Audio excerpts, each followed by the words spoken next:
दोस्तों, सरकार का खर्चा सिर्फ सैलरी और सब्सिडी तक सीमित नहीं है। कैपेक्स यानी कि कैपिटल एक्सपेंडिचर वही होता है जो देश का इंफ्रास्ट्रक्चर बनाता है। इंफ्रास्ट्रक्चर में आते हैं roads, railways, power plants, industrial zones. और FY26 में भी 7.85 लाख करोड़ रुपीस का कैपिटल एक्सपेंडिचर का प्लान रेडी है। आज हम समझेंगे ये पैसा कहाँ जा रहा है, किस सेक्टर में सबसे ज़्यादा इन्वेस्टमेंट है, और इसका देश के ग्रोथ में क्या इम्पैक्ट होगा। सो पहले समझते हैं क्या है कैपिटल एक्सपेंडिचर यानी कैपेक्स। कैपेक्स यानी कैपिटल एक्सपेंडिचर का मतलब है लॉन्ग टर्म एसेट्स बनाना, जैसे कि bridges, roads, expressways, power plants, railways, metro projects. तो ये स्पेंडिंग शॉर्ट टर्म में जॉब्स देती है और लॉन्ग टर्म में जीडीपी को बूस्ट करती है। सो FY26 के लिए CPSEs यानी कि सेंट्रल पब्लिक सेक्टर एंटरप्राइजेस और चार बड़े गवर्नमेंट एंटिटीज मिलके अराउंड 7.85 लाख करोड़ रुपीस का कैपिटल एक्सपेंडिचर करने वाले हैं। FY25 में एक्चुअल कैपेक्स जो था वो था 8.07 लाख करोड़ रुपीस, जो अपने टारगेट से भी ज्यादा था। ये अब ये अप्रोच बता रहा है कि गवर्नमेंट इंफ्रास्ट्रक्चर पुश में काफी ज्यादा सीरियस है। सो कहाँ जा रहा है ये पैसा, ये थोड़ा सा समझते हैं। सो अप्रैल 2025 के कैपेक्स डिस्ट्रीब्यूशन के नंबर सामने आए हैं, जिसमें रेलवे बोर्ड का कैपेक्स था अराउंड 25,327 करोड़ रुपीस। NHAI का कैपेक्स था अराउंड 7,359 करोड़ रुपीस। ONGC का कैपेक्स था 2,669 करोड़ रुपीस।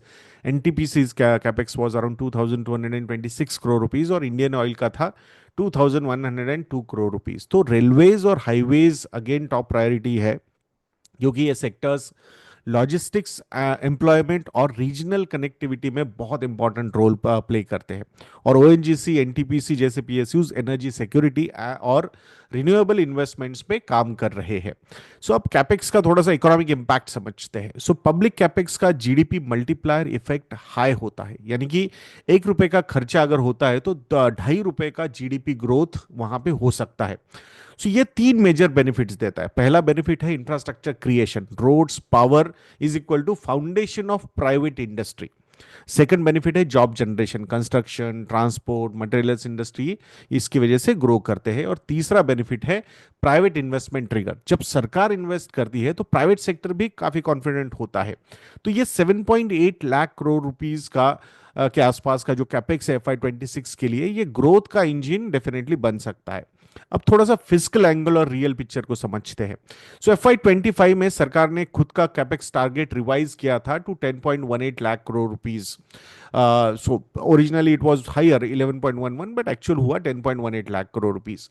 तो अब CPSEs पे ज्यादा भरोसा किया जा रहा है। ONGC, NTPC, रेलवे जैसे यूनिट्स ग्रोथ को पुल कर रहे हैं। ऑफिशियल्स कह रहे हैं कि 7.85 लाख करोड़ रुपीस का जो FY26 का टारगेट है वो कंजर्वेटिव है, और शायद एक्चुअल स्पेंडिंग इससे भी ज्यादा हो जाए, जैसे पिछले साल हुआ था।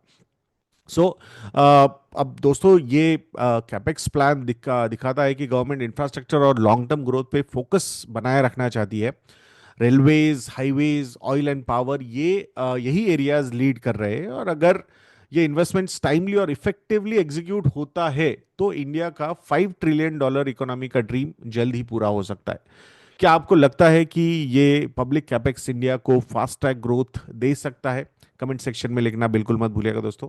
ऐसे वीडियोस के लिए चैनल पे बने रहिए, वीडियो को लाइक करना, शेयर करना और चैनल को सब्सक्राइब करना बिल्कुल मत भूलना। नेक्स्ट वीडियो में मिलते हैं। जय हिंद।